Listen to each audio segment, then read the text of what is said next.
The snow had been falling since before dawn, soft as breath and just as quiet.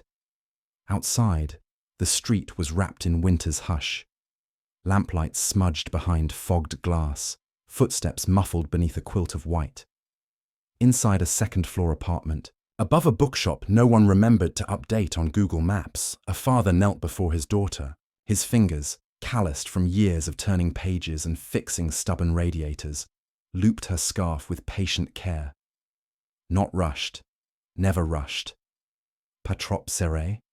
He asked softly, a half-smile on his lips. Lily shook her head, cheeks pink and puffed from the cold.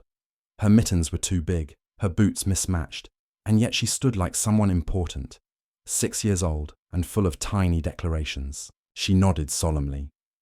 Not too tight, she confirmed. The scarf was her mother's. Still smelled faintly of lavender, though only Daniel seemed to notice any more. In the kitchen, the jazz record crackled softly. Chet Baker's trumpet murmured, through the air like an old friend half remembered. The kettle hissed in the background. Cinnamon tea, again. Daniel turned toward the counter and poured 2 cups, one full, one mostly milk. The girl hopped onto the stool with the loosened leg and waited. On the table between them lay a folded book of poems, frayed at the spine. Its cover faded to ash grey with time. He opened to a bookmarked page, the yellowed paper curling like a leaf in autumn. Tu veux choisir aujourd'hui? He asked. She did. Her small finger pointed to a verse titled Demain les oiseaux. Daniel began to read aloud in French, not formally, not even fluently in the academic sense, but with warmth. Every word a ritual. His voice slow and careful, like he was stepping across a frozen lake, making sure she never fell through. Demain, les oiseaux chanteront pour nous, même si le ciel pleure encore ce soir. Lily didn't understand every word. Not yet. But she always closed her eyes at the second line, always tilted her head like she was listening for something buried deep in the air. By 7:50 a.m., they were layered up and heading down the narrow stairs. The bookstore below creaked to life beneath their feet, as if waking from a long sleep. Daniel paused at the door and bent down. He slid his hand into Lily's mitten and tucked a small folded note inside. She didn't ask what it said. She never did. It had become part of their mornings, like brushing teeth or tying shoes. She only smiled. Outside, the snow had thickened. It danced in slow spirals, catching in her curls. They walked hand in hand, past the bakery with its shutters still down, past the iron gate to the park, locked for winter, past the mural of paper birds someone had painted last fall. Wings cracked now, but still flying. When they reached the schoolyard, Lily looked up and said the same thing she always said. Will you read the poem to the books today too? He smiled, kneeling again to eye level.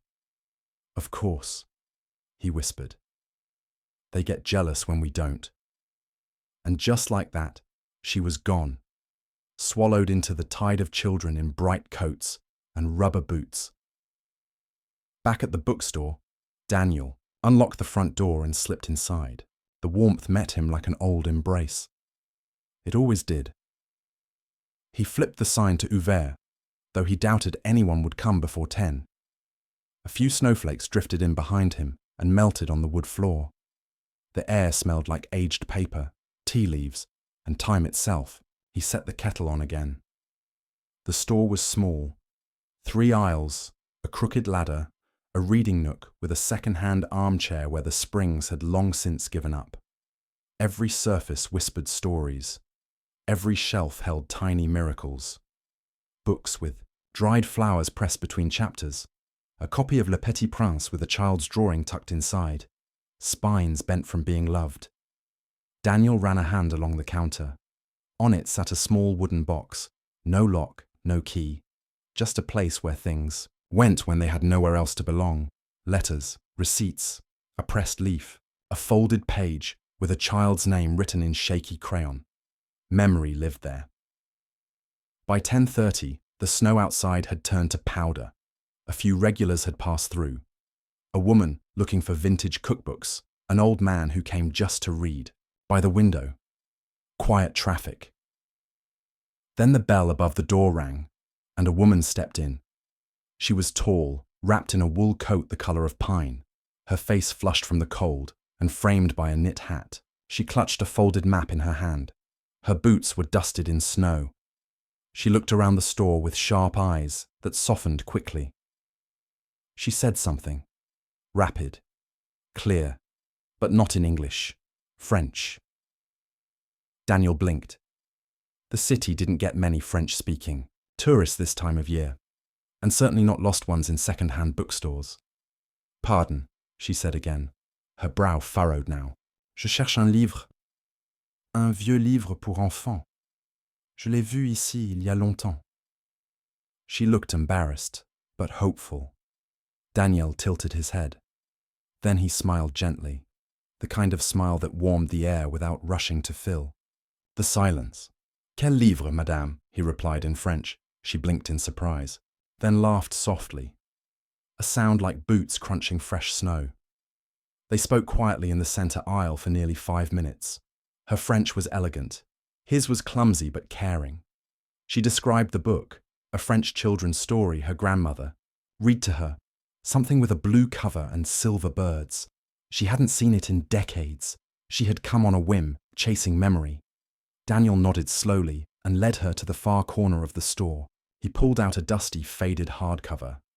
Blue with silver birds. The woman gasped. Her hand went to her mouth. He didn't say anything, just handed it to her like it was meant to return. She opened it and turned the pages, her eyes wet. Je n'y peux pas croire, she whispered. She took it to the counter and paid, though Daniel tried to offer it as a gift. She refused with a graceful insistence. Vous ne savez pas ce que cela représente, she said. You don't know what this means. Daniel only smiled again.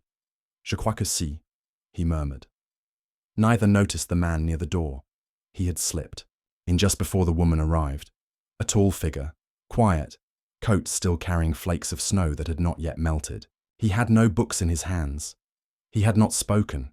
He had merely stood, watching the exchange unfold like a secret meant only for two.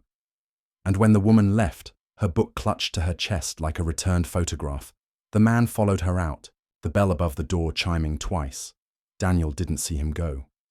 At closing time, Daniel turned the sign back to Fermé, though the snow had kept falling and the streets were still quiet. He walked to the little wooden box behind the counter and placed something inside. A torn corner of paper the Frenchwoman had left behind. On it, in faded ink, a single line. Pour ceux qui se souviennent, les livres sont des clés. For those who remember, books are keys. He folded it gently and placed it beside Lily's latest drawing, a bird with stars on its wings, and an old note from his wife. Outside, the snow danced on. Inside, the bookstore breathed. The fire crackled in the bookstore's small cast-iron stove, more ceremonial than functional, but Daniel liked the sound. Its glow painted warm flickers on the cracked ceiling. Outside, the city murmured with headlights and footsteps, the quiet electricity of a winter night still alive. But in here, only memory breathed. Daniel moved slowly through the store, shelving the day's stray books, adjusting displays no one ever disturbed. A single lamp near the register cast a soft circle of amber light. The rest of the shop lay in dusky shadow. Safe. Tucked in. He bent down behind the register and opened the carved wooden box he kept hidden on the lower shelf. Its hinges stiff, the lid smooth with years of touch. Inside, folded receipts with notes in the margins, a postcard never sent, a pressed violet from 3 springs ago, Lily's crayon drawings on bakery napkins, and the corners of a past life held together by ink and memory. Tonight, he added something new. The Frenchwoman from that morning had left behind more than her astonishment. As Daniel was sweeping beneath the counter, he had found it. A small envelope, pale with age, addressed in an elegant, spidery French hand. Not to him. Just For someone. Inside, a letter.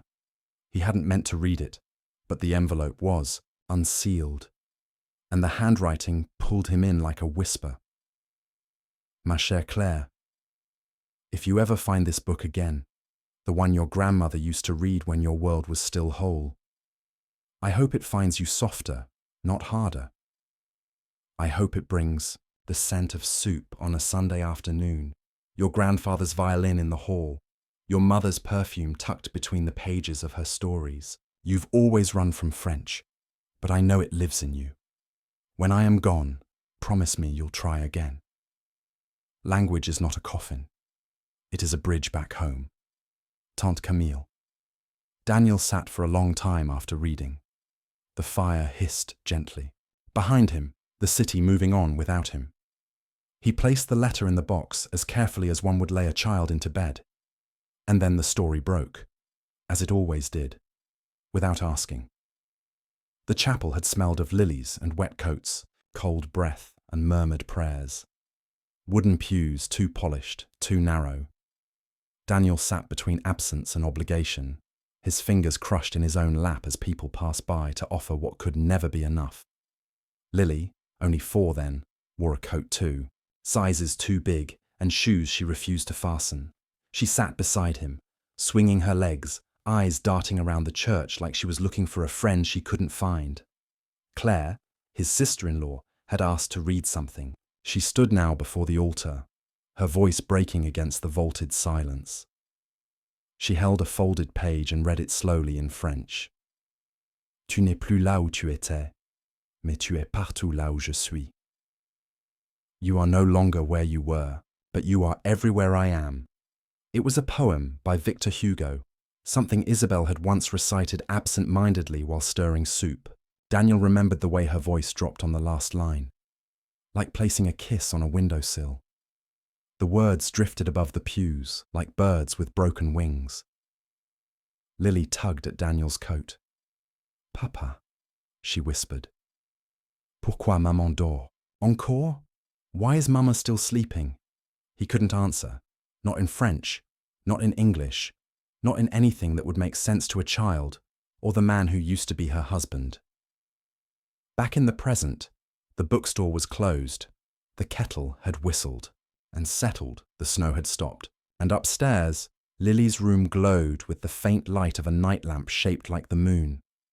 Daniel sat at the edge of her bed, a tattered French book in his lap. The quilt was bunched at her knees, her stuffed rabbit curled beside her shoulder. Troth, est prête? He asked softly. She nodded, eyes wide. She liked bedtime stories in French even if she didn't understand every word. She said they felt like they floated. He cleared his throat and began. Il était une fois un oiseau qui avait oublié sa chanson. Il vivait dans une forêt silencieuse où même les feuilles avaient peur de faire du bruit. Once upon a time, there was a bird who had forgotten his song. He lived in a silent forest, where even the leaves were afraid to make noise. Lily's eyes closed as he read. Her breath evened. She curled deeper into the blanket, her small hand resting near. Daniel didn't finish the story. He didn't need to. It always ended with the bird remembering, not the song, but the tree where he first learned it. Across the city, the hotel suite looked like a page torn from a design magazine. All cool lines and empty surfaces, chrome, glass, leather untouched by dust or history. But at the center of the suite, a man sat in a robe too expensive for comfort, barefoot, with one ankle resting over the other knee. His name was Laurent. He looked out over the skyline, a blur of white rooftops and blinking lights. A jazz station played low from a speaker he'd never asked for. He barely heard it. On the table in front of him sat a tablet. Its screen displayed silent footage, grainy black and white, security cam angle. The tiny bookstore. Daniel, speaking to the woman in French. His body language was gentle, fluid, unrehearsed. Laurent watched the clip again, and then again, pausing once when Daniel smiled at something the woman said. a smile so small it could have been mistaken for breath. Laurent's own. Mouth twitched. He reached toward a paper on his desk, a crumpled envelope, thick with age. The letter inside was never opened. The handwriting matched the one in the footage. His Aunt Camille, dead 3 months now. He'd flown in for the funeral and left before dessert. The letter had been left with her attorney. It was addressed simply, Laurent, quand tu seras prêt, when you are ready. He hadn't been. He still wasn't. But he hadn't thrown it away either. He looked back at the tablet. The man in the bookstore had spoken French with imperfection and reverence, like someone trying to carry a lantern through the dark. Not performative, not polished. Real. Laurent envied that.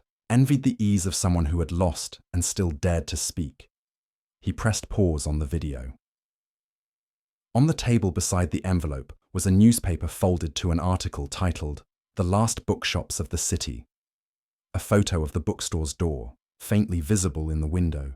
Daniel's reflection, hands in pockets, eyes far away. Laurent touched the image with his fingertip. He hadn't spoken to his mother in 5 years. He hadn't written in French in 3. He barely remembered his grandfather's stories, but he remembered the smell of leather books and pipe tobacco, and the way his aunt used to hum La Vie en Rose while folding laundry. He remembered that. Back at the bookstore, Daniel sat again at the register, a mug cooling beside him.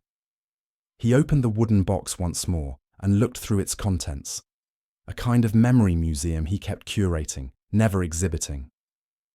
He took out Lily's latest drawing, the one of the bird with no song, now flying above, stars. He added it to the corner wall above the reading chair, tacking it next to an old photo of Isabel holding Lily at age 1.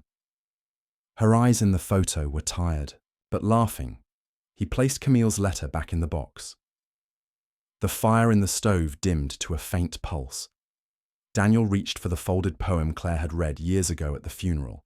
He didn't read it out loud, just traced the words with his finger. Tu n'es plus là où tu étais, mais tu es partout là où je suis. Upstairs, Lily stirred. She murmured something in half-sleep. Daniel waited, then rose, turning out the lights. The bookstore fell into quiet, the kind of quiet that knows loss, but also remembers love. The rain was soft at first, a whisper against the glass, like someone knocking with the back of their hand. It deepened with time, until the bookstore seemed to float in its own quiet world, a ship with no destination but peace. Daniel stood, at the register, organizing bookmarks that no one ever bought. Outside, the street blurred in silver threads. Inside, the lamplight turned the raindrops into beads of melted gold. He heard the bell above the door, that small, tired chime, and turned. Laurent stepped in from the rain. No umbrella. His coat dark with wet. His shoes silent against the rug.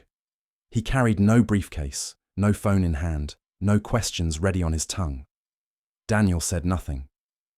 Laurent nodded, just enough to register a presence, not enough to intrude. He moved slowly through the shelves, as if afraid to disturb the dust. He stopped at the poetry section, lifted a book with care, held it in both hands like it was breakable. Daniel watched him from behind the counter, one man waiting for another to speak, and the other not quite ready to be known. After a minute, Laurent approached with the book, a small, linen-bound volume of Rimbaud. "I'll take this," he said, voice low, tinged with something distant. Daniel nodded, took the book, wrapped it in brown paper, handed it over with a gentle, "Merci." Laurent accepted it, paused, and reached into his coat pocket. He placed an envelope on the counter, cream-coloured, thick, unbent. Just Daniel's name. Nothing more. Then he said, "Thank you," turned, and left. The bell chimed once. Then silence. Rain again. Daniel didn't open the envelope for 2 hours. He carried it to the register, set it beside the mug of cold tea, left it. walked to the children's corner, adjusted a leaning stack of fairy tales, came back, touched the envelope, didn't open it. It wasn't fear, it was weight, the kind that comes with being seen. When he finally broke the seal, his fingers trembled like they did when he opened the last letter Isabel had written from the hospital. Inside were 2 pages, one typed, one written by hand. The typed page was formal. Dear Mr. Moreau, I hope this letter finds you with the peace your bookstore breathes into the world. My name is Laurent Delaunay. I am the executor of my late Aunt Camille's estate and currently involved in cultural preservation projects in the city. I recently visited your shop and found in it something rare, not simply charm or nostalgia, but continuity, a place where language is allowed to live slowly, tenderly. I would like to offer full funding for the restoration and continued maintenance of your bookstore, including modernization of its archival system, multilingual programming for children, and a cultural grant to transform it into a recognized community center. This is not an investment for profit. It is an offering for preservation. Please consider this with the understanding that no reply is expected immediately. I simply want to return something of what you unknowingly gave. Warmly, Laurent Delaunay Daniel blinked hard once, twice, then lifted the second page. The handwriting was crisp, slanted, unmistakably French. Pour ce que vous avez offert sans le savoir, for what you gave without knowing. He read it aloud, barely, and then folded both letters carefully and placed them, not in the cash drawer, not in a folder, but inside the wooden box beneath the counter. Among the letters of love and loss, crayons and clippings, fragments of a life slowly rewritten. He said nothing that night, to no one. 3 days passed. The rain returned each evening like it had somewhere to be, like it needed to watch. Daniel did not call, did not write, but on the 3rd night, as Lily curled beneath her quilt and tugged the moon lamp closer, she asked for a new story. Tell me one you never told before, she said. So Daniel began. Once there was a man who forgot his name, not because he hit his head, but because he gave it away. He gave it to sadness and to silence. Then one day, a stranger crossed his bridge, not to take anything, but to leave something behind. Not money, not magic, just a letter that said, I see you. And the man remembered, not his name, but why he had one in the first place. Lily was asleep before the end. Daniel watched her chest rise and fall, soft and slow. He left the door open as he stepped out, the glow of her moon lamp following him like a promise. That night, he opened the wooden box again. This time, he lifted one of Isabel's old letters. They had written to each other in French when they first dated, she'd insisted, said it was a good way to make the soul speak. The letter he now held was on café napkin paper, creased and delicate. Je t'aime en toute saison, même quand tu n'entends pas ta propre voix. I love you in all seasons, even when you can't hear your own voice. He touched her name at the bottom, the looping I in Isabelle. He set it beside Laurent's, E-note, then closed the box. Laurent returned the next night. He didn't enter. He stood across the street, under an awning, hands in his pockets, eyes on the window. Inside, Daniel and Lily sat in the reading chair near the fire. He read a picture, book in French. Lily laughed mid-sentence, one of those true, bubbling laughs that only children have. Laurent smiled faintly. Not envy, not ache, recognition. He watched until the light above the counter dimmed, then he turned and walked into the rain. Later, Daniel sat alone in the quiet. Fire faded to ember. He took Laurent's typed letter and read it aloud to the empty store. His voice cracked once. He paused, continued. At the end, he reread the handwritten line. Pour ce que vous avez offert sans le savoir, for what you gave without knowing. It was not charity, it was not rescue, it was a mirror. Kindness returned in the shape of shelter. He did not write back, not yet. But the next morning, he made space on the front counter for a donation box. He printed new bookmarks. Read in all languages, feel in one. He posted a sign in the window. Now welcoming bilingual story hours, ask inside. And he opened the wooden box again. This time he placed Laurent's note on top. Begin with soft piano, gentle and slow, like breath. Snowfall outside, fire crackling lightly. The sky had finally cleared. The morning light spilled like honey across the sidewalks. The snowfall from the night before rested gently on rooftops and railings, unbroken, untouched, as if the world had paused for just a moment. Daniel stood beside Lily at the entrance of the old building. Once a library, now just bones and echoes. He looked up at the facade, faded stone, cracked corners, windows still wearing the dust of years. But there was something familiar in the stillness. Next to him, Laurent said quietly, "It belonged to my mother's family. I kept it, but never stepped inside until recently." The keys had turned with a stiff, reluctant click, and now, as the heavy doors opened, sunlight washed across the wooden floorboards like forgiveness. Visual, Lily's small feet stepping into the sunlit space, dust motes dancing, silence pregnant with possibility. She took one step, then another, and then she ran, barefoot, through the light. Her giggles echoed against the stone walls, bouncing between forgotten shelves and arched windows like bells that hadn't rung in years. Daniel followed slowly, hands in his coat pockets. He didn't speak. Laurent remained near the door, eyes tracing Lily's path, a soft smile flickering and then deepening. They found each other, all three, near a corner window where vines had once crept in through the cracks. There, they sat on the floor without needing to ask. A paper bag of pastries between them. No chairs, no words.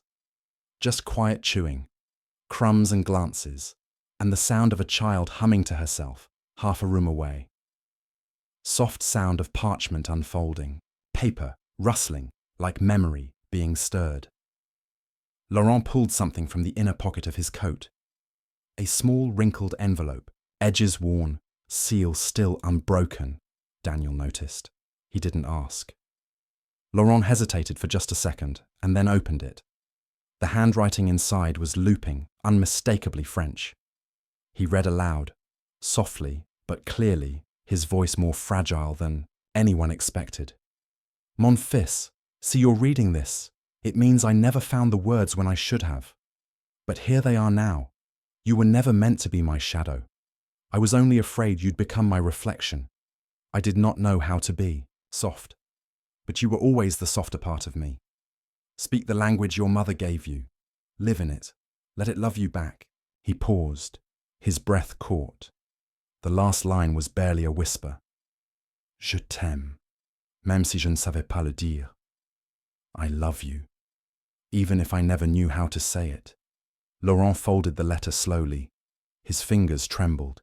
He wiped at his eyes, but not with shame. Daniel didn't speak. He just offered a small nod, the kind men give when there's too much between them for words. Lily returned to the circle, unaware of the weight around her. She crawled into her father's lap and offered the last croissant. Daniel took it, broke it, and shared it with both of them. No one said a word, but something said yes. Soft fade, time skip, ambient piano shifts slightly, hopeful, lilting, 1 year later. The library lived again. Where vines had crept through broken windows, now hung stained glass panels made by local children, coloured light painting the floors. The new sign above the doorway read, "La petite lumière," the little light. Inside shelves, old and new, wrapped around the space like arms. A piano rested by the window, often touched by local hands, cinnamon and lavender steeped in a kettle by the reading nook. Children's voices bubbled up each morning. Laughter, questions, sometimes the hum of a French lullaby taught by someone's grandmother. There were French classes on Saturdays, story hours with accents from all corners, poetry on Sundays, tea always warm. Daniel moved through the space like he belonged to it, like he always had. One afternoon, while tidying the corner shelf, he noticed a small wooden box tucked between two picture books. He lifted it gently. The carving was crude, but careful. He opened it. Inside was a folded slip of paper, written in bright purple crayon, the letters wobbly and earnest. Pour papa. Merci de m'apprendre maman. For daddy. Thank you for teaching me, mum. His breath caught in his throat. He closed the box and held it to his chest, resting his chin on top of it for a moment. Outside, snow began to fall again. Final sequence. Soft outro music begins. Sparse piano. Daniel turned the bookstore sign to closed dots. Lily bundled into her coat, giggling as she ran outside. She fell backwards into the snow and began waving her arms. Snow angels forming one by one. Daniel stood at the threshold, key in hand. Beside him, Laurent. No coat this time, just a scarf Lily had made him. Misshapen, too short. He wore it anyway. They said nothing. They just watched her, arms wide, mouth open to catch snowflakes. Final visual. Lily laughing in slow motion, snow falling all around. Daniel and Laurent framed in warm light behind her. Final line. Voiceover, gentle and steady. And maybe kindness is its own language. If this story touched you, subscribe or share where you're watching from. These stories matter. Piano trails off into soft silence. One last snow crunch. Then stillness. Would you like the full video script format with timestamps and voiceover? Direction next? Or are we moving forward to writing your next story concept?